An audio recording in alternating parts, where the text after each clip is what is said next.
Teman-teman, kali ini kita bahas Refly Harun, mantan komisaris di era Jokowi, tapi kemudian dia dipecat dan akhirnya berubah haluan dari pendukung menjadi pembenci Jokowi. Refly Harun ini banyak orang yang salah sangka, menganggap dia pakar hukum tata negara yang independen. Padahal tidak, dia adalah bagian dari Roy Suryo CS. Dia adalah pembenci Jokowi. Malah boleh dibilang Refly Harun ini salah satu otak yang ingin menjegal Gibran sejak Prabowo Gibran dinyatakan menang Pilpres 2024. Dia sejak awal tidak ingin Gibran dilantik, dan sekarang mendesain gerakan bersama Forum Purnawirawan dan Roy Suryo CS untuk memasukkan Gibran dan mendesak Jokowi diadili. Saya akan bongkar di sini 10 bukti yang menunjukkan bahwa Refly Harun ini tidak layak disebut pakar hukum tata negara. Malahan dia sendiri seperti tidak paham hukum. Refly Harun ini tidak lebih dari seorang pembenci dan menghalalkan segala cara untuk menjatuhkan Jokowi dan Gibran. Tapi sebelum kita masuk ke 10 bukti jejak digital itu, saya akan tampilkan dulu perdebatan antara Refly Harun dan David Pajung, Waketum Bara JP, di Kompas Petang, di Kompas TV baru-baru ini. Di sini kelihatan, Refly Harun ikut memframing bahwa ijazah Jokowi palsu, tapi dipatahkan David Pajung. Selamat petang, Bung Refly, Bang David. Selamat sore, selamat petang, Mbak Selamat Cynthia. petang. Ya, Selamat Bung sore. Refly, ini Bang Roy Suryo menyebutkan ada bukti baru. Seberapa kuat sih sebenarnya sebuah salinan ijazah ini yang disebut berlegalisir bisa dijadikan novum untuk membuka kembali penyelidikan di Barreskrim? Ya sebenarnya ini kan bukan novum. Jadi menurut saya kalau ini dari sisi hukum ya, kemarin itu sebenarnya banyak yang namanya bukti-bukti atau alat bukti. Kalau kita berpatokan pada pasal 184 KUHP ya, Kitab Undang-Undang Hukum Acara Pidana, maka kita bertanya, ada nggak keterangan ahli? Kan ada. Ada nggak keterangan saksi? Kasmujo itu kan keterangan saksi. Ada nggak surat? Ya ijazah yang dipersoalkan itu kan surat. Ada nggak misalnya keterangan terdakwa ya nanti di pengadilan. Jadi sebenarnya terlalu banyak bukti-bukti yang mengarah kepada ijazah itu palsu. Nah, artinya untuk ditingkatkan sesungguhnya ya oleh Barreskrim. Apa yang diperoleh dari KPU itu menjadi sebuah pusat debat. Pusat debatnya adalah bahwa ternyata yang ini yang disampaikan oleh kubu Jokowi di dalam Pilpres 2019. Kalau yang itu barangnya, ya itulah yang sudah diteliti oleh Rismond, Roy Suryo, Dr. Tifa, yang kemudian kata Roy Suryo menghasilkan kesimpulan 99,99% palsu. Karena itulah menurut saya, ya harusnya penyidik ya tergerak kalau seandainya mereka bekerja secara independen. Kalau mereka bekerja karena berdasarkan pesanan atau masih ada relasi kekuasaan yang kuat, ya nggak akan pernah jalan kasus ini. Karena kasus ini kan mudah.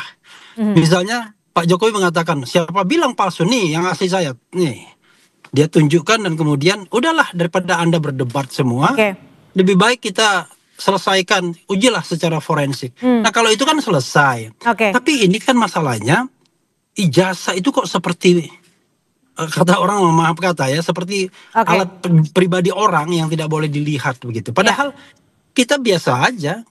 Anda kalau mau melihat ijazah saya ya bisa. Ngapain Bang David, gimana Bang David? Jika memang ada permintaan agar Barreskrim segera membuka kembali kasus ijazah Jokowi. Ya, saya kira begini.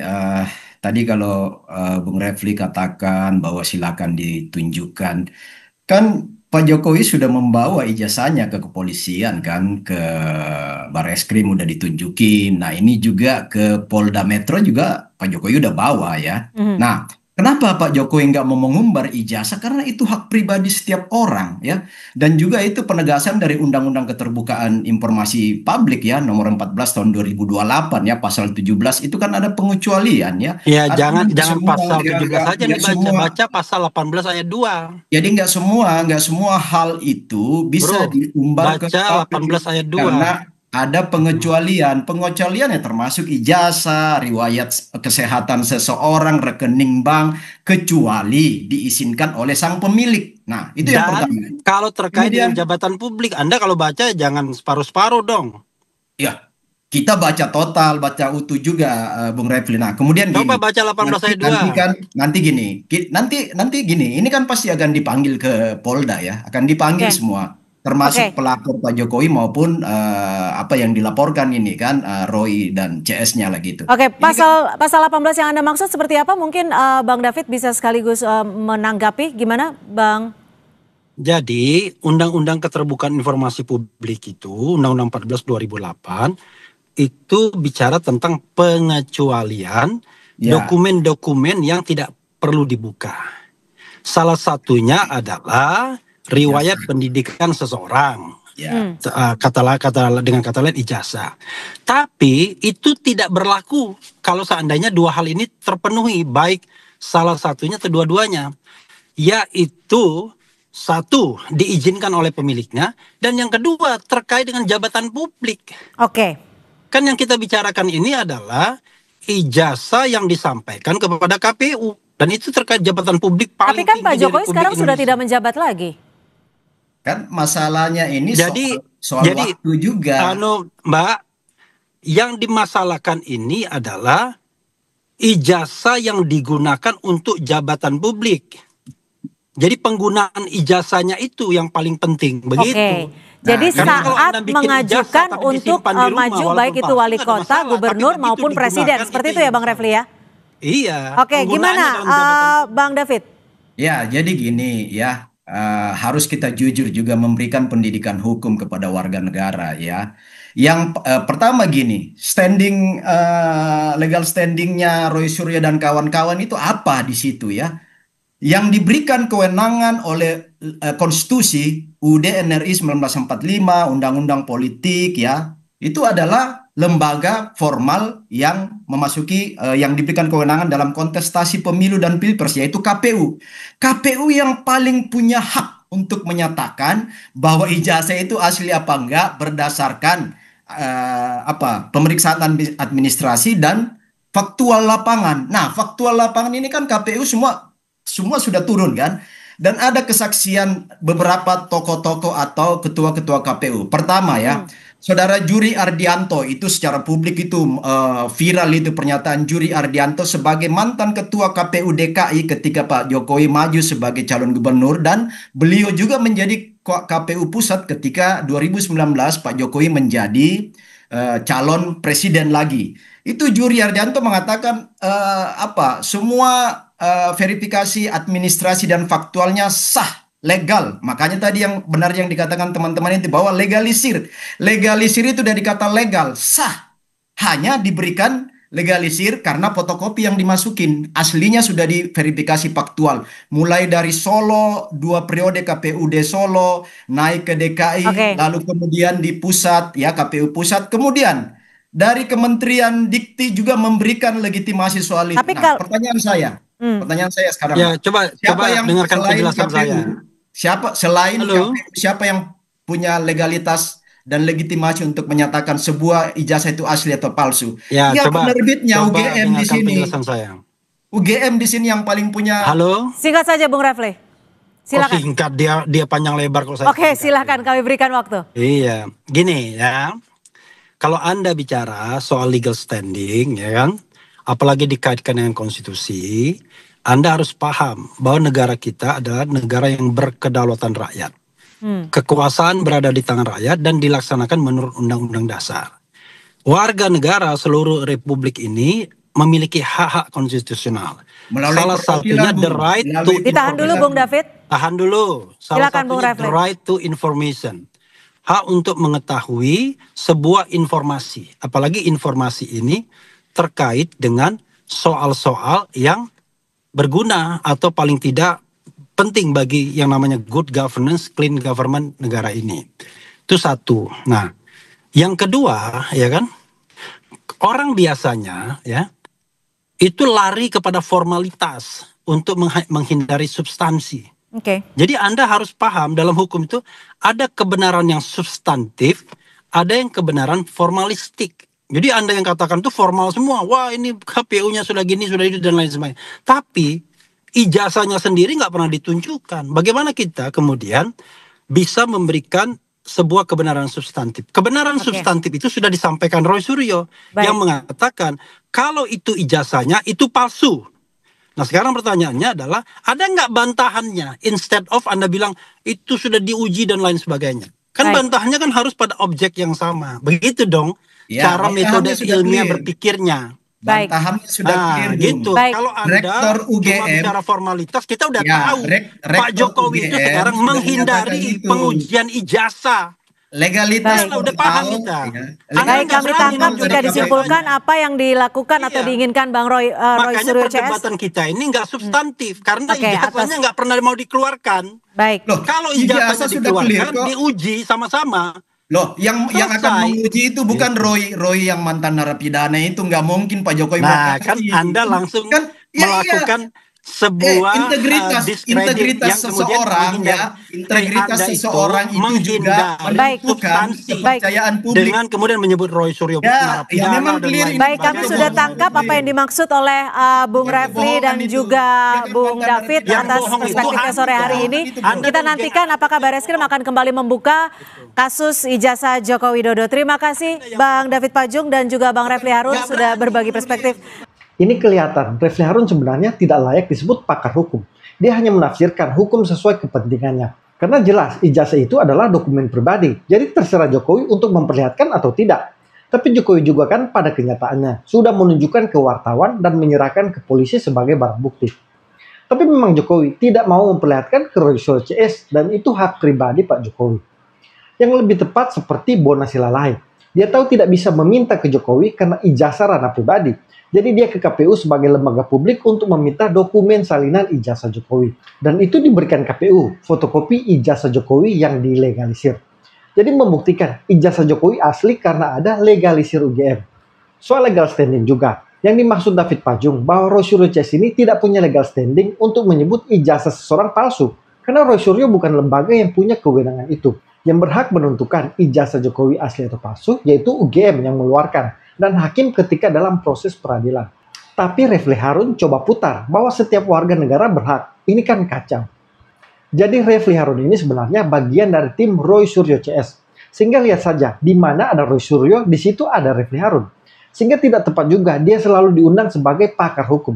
Dia harusnya diundang sebagai tim Roy Suryo CS. Nah, berikut ini saya akan beberkan 10 jejak digital bahwa Refli Harun ini bukan pakar hukum. Dia lebih banyak ngaconya daripada memberikan edukasi hukum. Narasinya banyak sesatnya dan diframing untuk kepentingannya atau kelompoknya. Pertama, kita mulai dari Refli Harun dipermalukan Natalius Pigai. Gibran digugurkan dan pemilu ulang. Wow. Jadi kalau setelah sudah menang, setelah sudah perhitungan suara dan menetapkan pemenang, itu baru di dalam alam semesta ini, Pak. Ya, terserah dia renungkan sendiri. Jadi baru pertama di bawah alam semesta. Jadi kalaupun juga nanti Gibran itu digugurkan, andaikan, ajaib lah. Tuhan Allah ini ikut turut serta dengan kalian baru dikabulkan di MK. Maka Prabowo tetap dilantik, Pak. Jadi logikanya sesudah pertandingan selesai, lalu Gibran digugurkan, apakah Prabowo juga digugurkan? Menjadi kontradiksi interminis adalah Gibran digugurkan dan pemilu ulang. Wow, lebih lagi itu. Gimana itu Bung Refli Harun sebagai salah satu penasehat tim hukum di 01? Kok bisa begini kemampuannya? Saya yang bukan sarjana hukum aja saya tahu kok. Kontradiksi interminis. Jadi yang sarjana hukum tapi gugat keputusan MK yang final dan mengikat, itulah bodohnya sarjana hukum.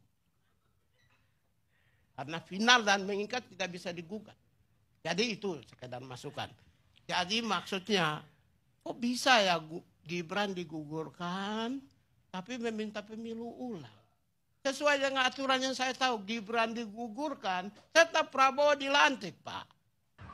Jadi coba lihat narasi Refli Harun yang mengaku pakar hukum tata negara. Dia meminta Gibran digugurkan dan pemilu ulang. Ini kan jelas sesat. Natalius Pigai saja bukan pakar hukum tapi dia mengerti aturan main. Jadi sebenarnya bagi saya Natalius Pigai masih jauh lebih cerdas dibanding Refli Harun. Terbukti Natalius Pigai sekarang menjadi Menteri Hak Asasi Manusia.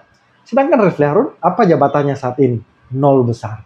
Kedua, Refli Harun dijebak Ade Armando.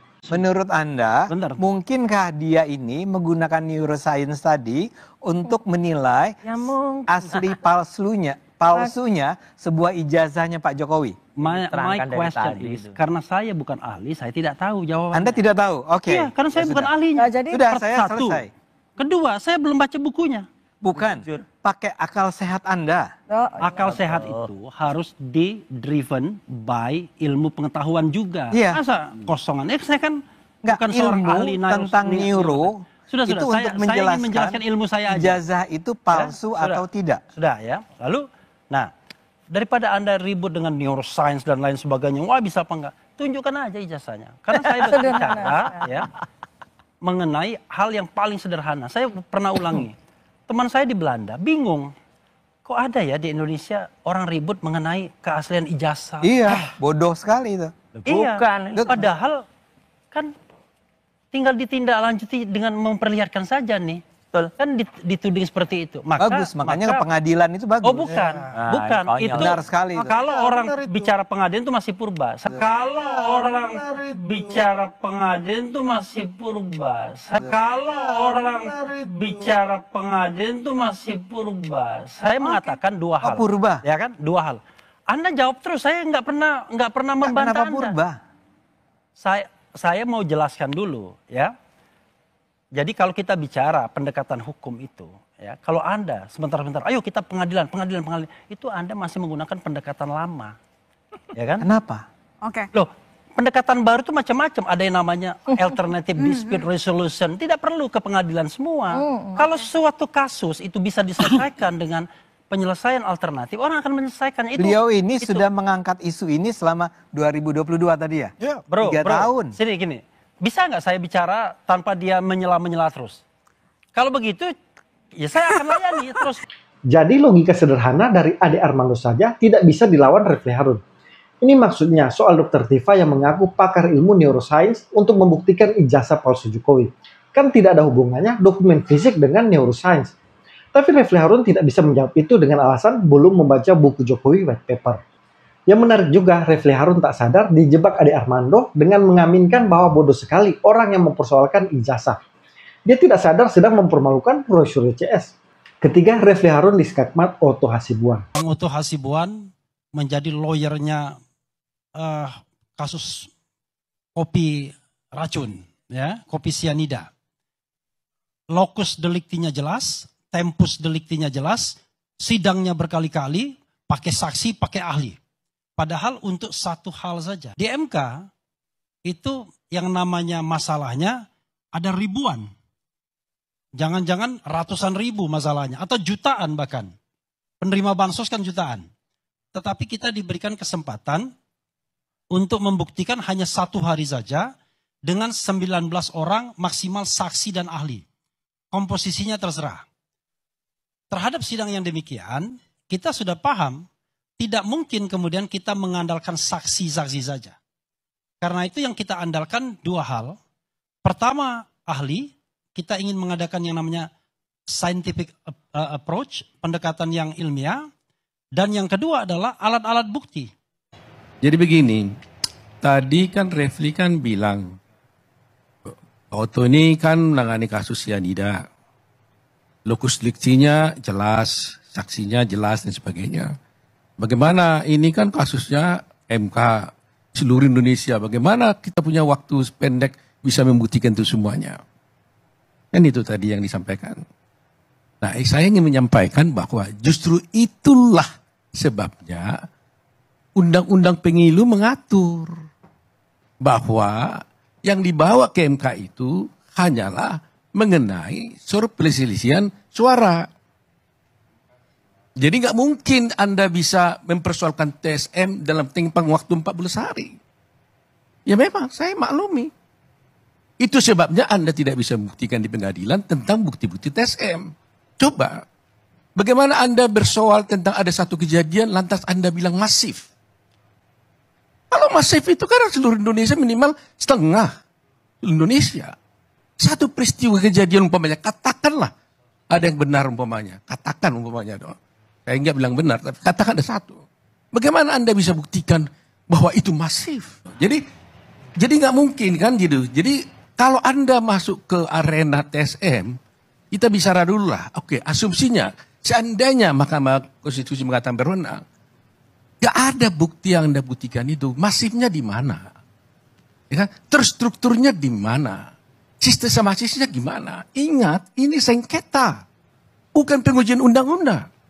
Kalau sengketa, selalu kan orang-orang tahu negara menganggap enteng kepada kita ini. Oh, ini tahu negara lebih ahli. Enggak, kita sama-sama dokter ilmu hukum. Segala ilmu kita bisa peroleh. Tapi kalau sengketa, ini adalah cross examination. Aturan-aturan hukum acaranya pun jelas. Soal saksi, bukti, tidak ada yang berbeda. Sama. Unus testes juga sama. Kalau menyangkut contoh konkret. Kecuali pengujian undang-undang. Kalau Anda bilang ada pelanggaran, tunjukkan dong bukti saksi Anda menunjukkan itu ada pelanggaran. Nggak boleh Anda asumsikan. Jadi Anda bilang tadi itu nggak mudah. Karena harus dipakai teori. Umpamanya tong babi, apa tadi itu? Gentong babi umpamanya. Nggak bisa diasumsikan. Itu dibuktikan gitu loh. Karena ini sengketa. Ya kan? Makanya berlaku asas actore incumbit probatio. Barang siapa mendalilkan sesuatu, dia harus membuktikan dalilnya. Memang beda kelas antara Refli Harun dan Otto Hasibuan. Sok mau menyerang Otto Hasibuan, malah Refli Harun yang diskakmat. Ini juga membuktikan ilmu Refli Harun ini tidak seberapa dibandingkan dengan pengacara besar sekelas Otto Hasibuan ini. Keempat, Refli Harun diskakmat. Di sini Refli Harun coba memframing bahwa hasil polling di channel YouTube-nya kredibel.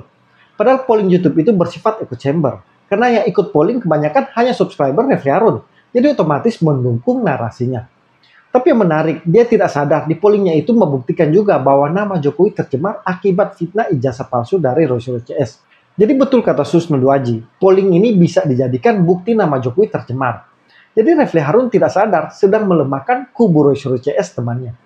Kelima, Refli Harun diprank topi merah. Ipun dan Anyus, tapi mereka tidak mencantumkan apakah surat itu benar atau salah. Jadi langsung tembak saja gitu, Pak. Dan pas saya analisa pakai ELA, itu tanda tangannya menyala warna terang gitu. Jadi terindikasi error. Dan pernyataan saya 90% error itu berdasarkan ELA, bukan pandangan subjektif ya, Pak. Oke, jadi bisa dikatakan berdasarkan ELA ini palsu ini tanda tangannya. Iya, berdasarkan ELA ini palsu. Oke.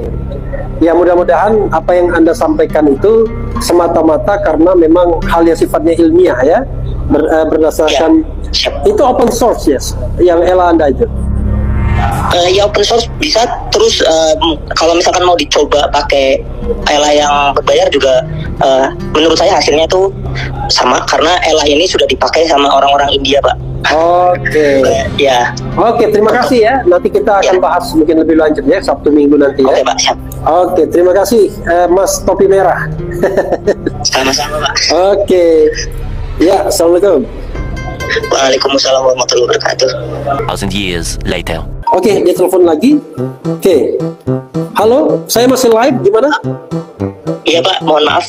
Ini ada kabar ternyata memang surat itu asli. Jadi mungkin saya mengalami satu kesalahan analisa. Tapi yang jelas kita belum tahu, Pak, ini, Pak. Oke. Tentang keaslian surat itu. Tapi ada yang mengaku ini suratnya asli, Pak. Oke, yang ngomong suratnya asli itu siapa? Dari Langkah Update, Pak. Langkah Update. Oke. Ya, jadi ya saya tarik juga analisa saya, Pak. Oke, pertanyaannya adalah kenapa Anda bisa error di ELA ini? Kalau misalkan melihat tanda tangannya analisa ELA itu nyala, Pak, bagian tanda tangannya. Tapi tadi dapat kabar dari Langkah Update ternyata itu asli. Jadi saya mencabut kata-kata saya, Pak, yang tadi. Dan saya juga sudah saya ini take off. Oke, ya saudara sekalian, ya itulah. Saya sih nggak percaya ya sekelas Sofyan Effendi bisa diintimidasi begitu, karena ya dia adalah tokoh, masa bisa diintimidasi begitu ya. Mudah-mudahan benar yang disampaikan oleh Topi Merah bahwa ini adalah pemalsuan, karena dia yakin dari menggunakan ELA itu adalah error level analyze mengatakan 90% ini palsu, fake 90% tanda tangannya karena error 90%. Oke, dia telepon lagi. Oke. Halo, saya masih live, gimana? Iya Pak, mohon maaf. Ini ada kabar ternyata memang surat itu asli, jadi mungkin saya mengalami satu kesalahan analisa. Tapi yang jelas kita belum tahu Pak ini Pak. Oke. Tentang keaslian surat itu. Tapi ada yang mengatakan ini suratnya asli Pak. Oke, yang ngomong suratnya asli itu siapa? Dari Langkah Update Pak. Langkah Update, oke. Ya, jadi ya saya tarik juga analisa saya Pak. Oke, pertanyaannya adalah kenapa Anda bisa error di ELA itu? Kalau misalkan melihat tanda tangannya dari analisa ELA itu nyala Pak bagian tanda tangannya. Tapi tadi dapat kabar dari Langkah Update ternyata itu asli. Nanti saya mencabut kata-kata saya Pak yang tadi dan saya juga sudah saya ini take off. Oke, ya saudara sekalian, ya itulah. Jadi kelihatan di sini ELA itu bisa error dan menyesatkan. Karena seperti topi merah sudah yakin 90% palsu, tapi ternyata salah. Jadi sebenarnya ini juga gambaran penelitian Roy Suryo CS yang hanya berdasarkan ELA terus menyimpulkan ijazah Jokowi 99% palsu. Nah, Refli Harun di sini blunder dan malu sendiri. Video ini viral karena saat Refli Harun sedang live. Dia tidak punya kesempatan untuk edit atau menghapusnya. Jadi jelas mereka ini semua peneliti dan pakar abang-abang, termasuk Refli Harun. Keenam, Muhammad Kodari bongkar kedunguan Refli Harun. Semua orang sudah tahu. Jantan dong, jantan. Jadi orang jangan pengecut. Itu kan Anda bisa bilang omong-omong, ormas dan lain sebagainya. Anda bilang saja, kalau Anda tim sukses 02, Anda diundang sebagai apa di sini? Anda memberikan identitas. Nah, misalnya Refli Harun mengatakan bahwa tanda-tanda bahwa ini adalah kecurangan, kok bisa 02 itu dari 2 hari sebelumnya udah pesan subsistem. Pas ini gara-gara mau curang ini. Nah, ini kan pikiran orang konspiratif, ya, orang cepet, orang yang nggak ngerti ilmu pengetahuan, Bang. Padahal kita udah berbulan-bulan, bertahun-tahun mengerjakan ilmu pengetahuan pemilu ini, Bang. Pemilu ini ada ilmu pengetahuannya, Bang. Ada ilmu pengetahuannya dibahas di kampus-kampus, Bang. S1, S2.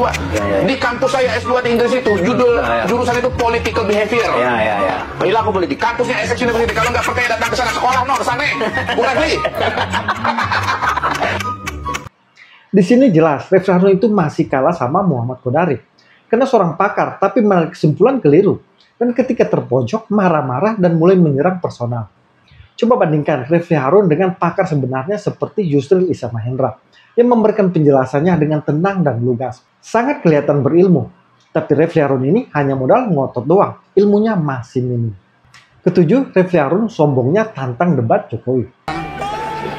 Kalau Anda sanggup, kasih Jokowi di depan saya, debat sama saya. Belum tentu saya kalah debat sama dia. Udah. Enggak, Anda silakan dulu menghina-hina, nggak apa-apa. Enggak, ini orang, iya kan? Masa ini kadang-kadang dia kalau ngeritik Jokowi dia lebih hebat dari Jokowi loh. Mengeritik Prabowo dia lebih hebat dari Prabowo. Oh iyalah. Ini yang saya lihat ini begitu. Sekarang tapi tanya, begitu dikasih kesempatan untuk memimpin demonstrasi aja, yang datang cuma 100 orang, 150 orang. Coba Anda pikir, ini loh. Anda kan pengen debat tuh. Kalau Anda sanggup, kasih Jokowi di depan saya, debat sama saya. Belum tentu saya kalah debat sama dia. Benar nggak? Benar nggak kawan-kawan?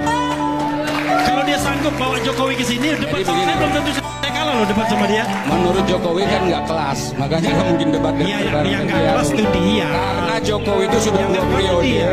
Dipilih jadi presiden, menang terus. Nanti kita akan lanjutkan. Menang terus Saya belum selesai. Setelah break boleh ya? Setelah break, ada kesempatan. Silakan.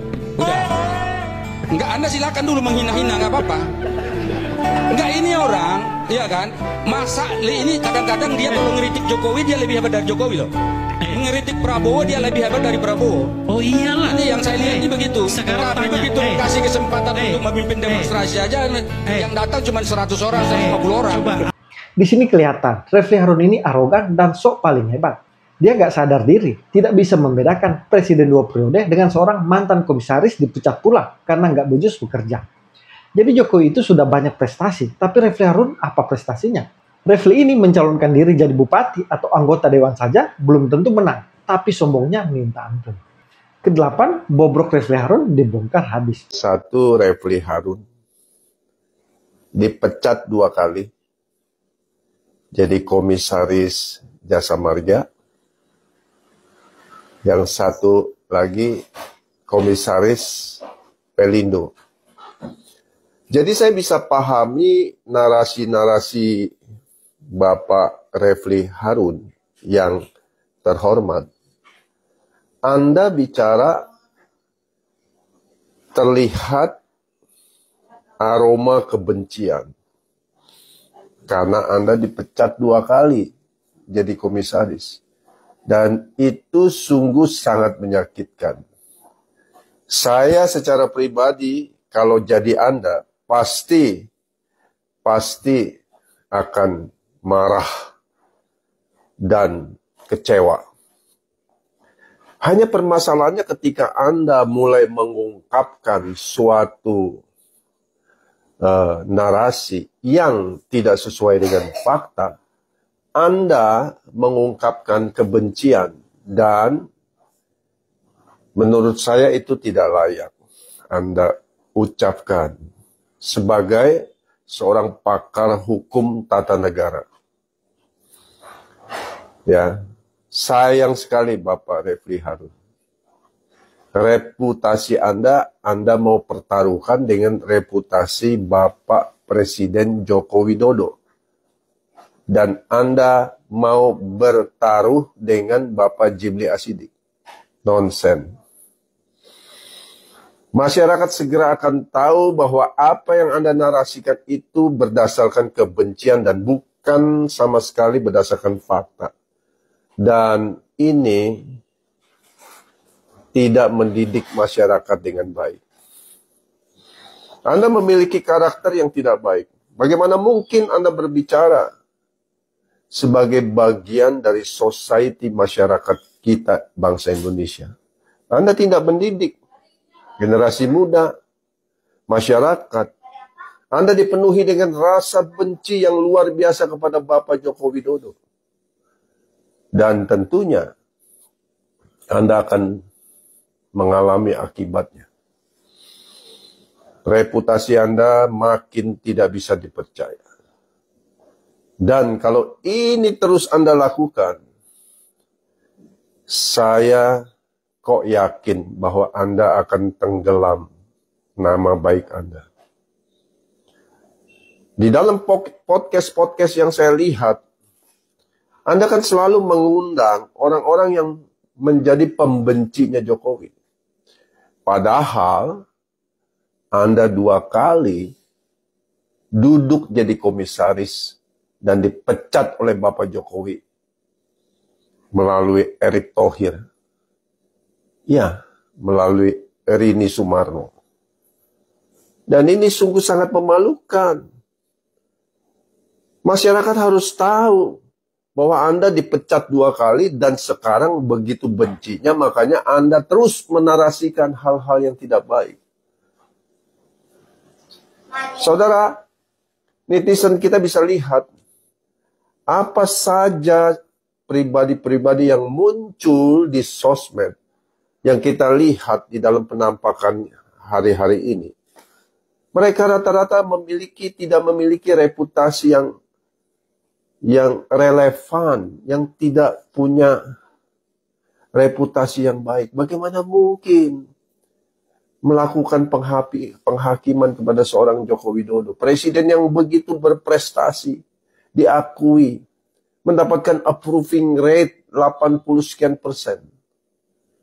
Saya hanya menyarankan Refli Harun, Anda sadar, Anda harus bertobat. Sudahlah, makin banyak bicara, orang makin lihat bahwa Anda buruk sekali. Sama dengan buzzer-buzzer yang lain. Anda terlihat seperti buzzer-buzzer dari 0103. Atau Anda menjadi bagian dari orang-orang yang tidak membangun society kita dengan lebih baik. Sayang sekali, Refli Harun. Nah, saya setuju dengan Bapak ini. Refli Harun ini hanya orang sakit hati yang kemudian menaruh dendam kesumat kepada Jokowi. Dari pendukung Jokowi, dia berubah 180 derajat menjadi pembenci.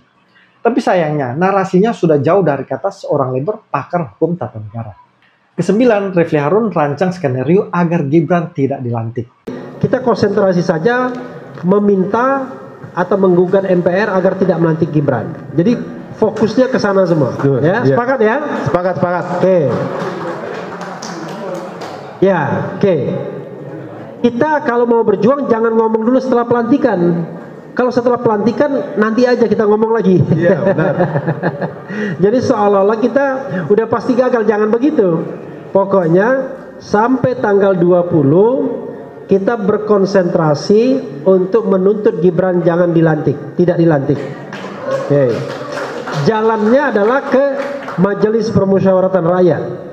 Entah melalui mulai besok harusnya. Ya kan? Oke. Terus kalau sore tutup. Jadi mulai besok bisa dilakukan demo boleh, mengirimkan surat boleh, mengirimkan karangan bunga boleh. Selamat atas tidak dilantiknya Gibran, ya kan, misalnya gitu. Ya boleh. Boleh. Pokoknya intinya tujuannya ke MPR semua ya. Itu satu. Yang kedua, ini soal lain ya. Saya berharap bahwa civil society seperti kita ini tetap terpelihara semangatnya. Memang kita mengkritik Gibran untuk tidak dilantik. Tetapi kalau tujuan itu tercapai bukan berarti semua masalah selesai. Di depan kita ada presiden yang jangan-jangan lebih kejam daripada Jokowi. Jangan-jangan ya kan. Ya kan? Dia bicara memberantas korupsi iya, mengentaskan kemiskinan iya, mesejahterakan iya, tapi dia tidak pernah bicara tentang menumbuh kembangkan demokrasi. Dia malah mengatakan oposisi itu barat katanya. Nah, ini yang kita harus tetap bersatu sebagai civil society, menjalankan peran kontrol sebagai society.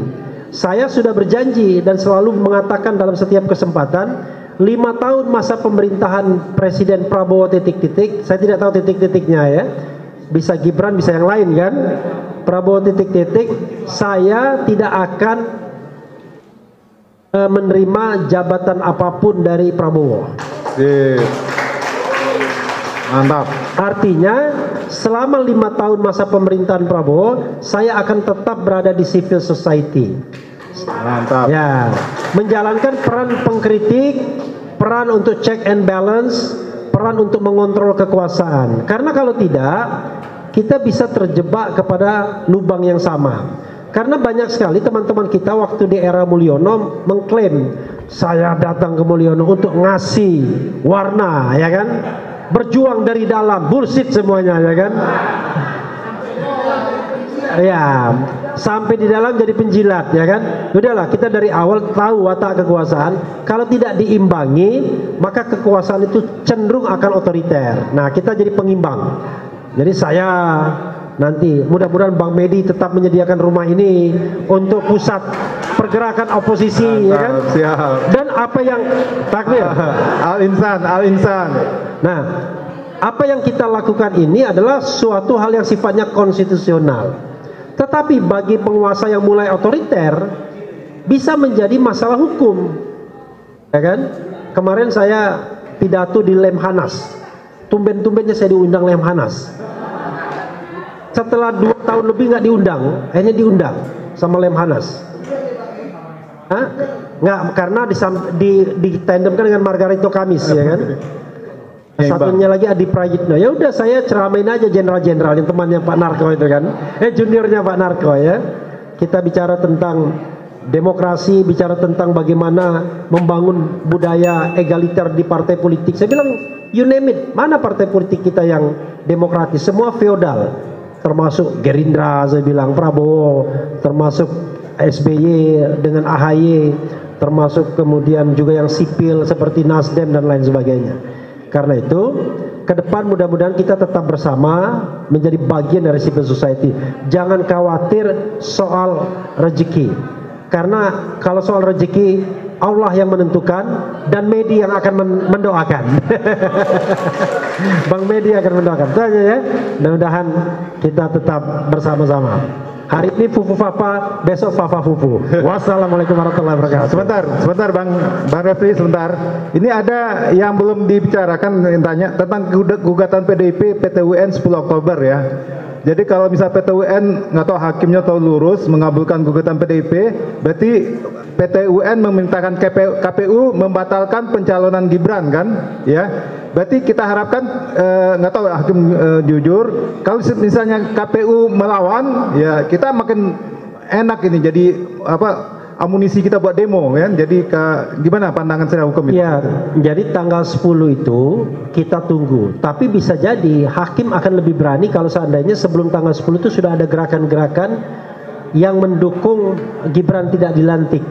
Nah, siapa tahu nanti dalam putusan petun itu ada clue yang mengatakan bahwa proses misalnya pencalonan Gibran itu cacat dan lain sebagainya. Clue bagi kita untuk meminta MPR untuk tidak melantik. Jadi itu menjadi senjata yang baru begitu ya. Tapi kalaupun tidak ada putusan petun itu atau putusannya tidak menguntungkan kita tetap maju dengan bahwa Gibran sudah tidak lagi memenuhi syarat gitu ya. Oke, terima kasih. Ini menurut saya salah satu video penting bahwa otaknya di balik Forum Purnawirawan dan Roy Suryo CS ini salah satunya Refli Harun. Dia sejak Prabowo Gibran menang sudah merancang agar Gibran tidak dilantik. Dan sekarang gerakan mereka berkembang untuk memasukkan Gibran. Di sini juga ada bukti dia menghina Prabowo sebagai presiden yang lebih bejat dari Jokowi. Ke-10, Refli Harun merancang gerakan Adili Jokowi dan pemaksulan Gibran. Waktu tidak banyak, yang ingin saya sampaikan singkat saja. 1. Bahwa pada tanggal 30 Agustus kemarin sudah dibentuk sekretariat bersama untuk mengagregasi kepentingan kita bersama, yaitu setidaknya 2 hal. 1. Adili Jokowi. Sepakat nggak? 2. Makzulkan Gibran Raka Buming Raka. Sepakat? Nah, 2 agenda itulah yang kami dorong. Bukan berarti kami tidak menghargai agenda lainnya. Kami sepakat juga. Tetapi 2 agenda itu yang akan kita laksanakan dengan cara seksama dan dalam tempo yang sesingkat-singkatnya. Jakarta, 2 September 2025. Atas nama bangsa Indonesia kita semua. Wassalamualaikum warahmatullahi wabarakatuh. Di video ini juga jelas, otak gerakan menyerang Jokowi dan Gibran ini salah satunya Refli Harun. Jadi dia ini tidak layak lagi disebut seorang pakar hukum tata negara. Karena sebagai seorang pakar, seharusnya dia harus netral dan tidak tendensius. Tapi Refli Harun ini memang tujuannya untuk menyerang Jokowi dan keluarganya. Dia menginginkan Jokowi diadili dan Gibran dimaksulkan. Tapi yang jadi permasalahannya, Refli Harun tidak punya bukti apapun yang bisa menyeret Jokowi untuk diadili, termasuk Gibran dimaksulkan. Jadi itulah 10 bukti jejak digital yang menunjukkan siapa Refli Harun ini sebenarnya. Dia hanya seorang pembenci Jokowi yang berangkat dari rasa sakit hati karena dipecat sebagai komisaris. Dia merasa terbuang sehingga ingin membalas dendam. Padahal Refli Harun ini dipecat karena tidak punya kompetensi dan tidak becus bekerja. Refli Harun ini juga bagian dari loyalis Anies Baswedan yang masih kecewa karena jagoannya kalah pilpres. Jadi sekali lagi, menurut saya, Refli Harun ini tidak layak disebut sebagai pakar hukum tata negara. Dia tidak layak kita sejajarkan dengan pakar hukum seperti Prof. Yusril Issa Mahendra, Prof. Jimli Asidiki, dan Prof. Mahfud MD. Salam kontra narasi.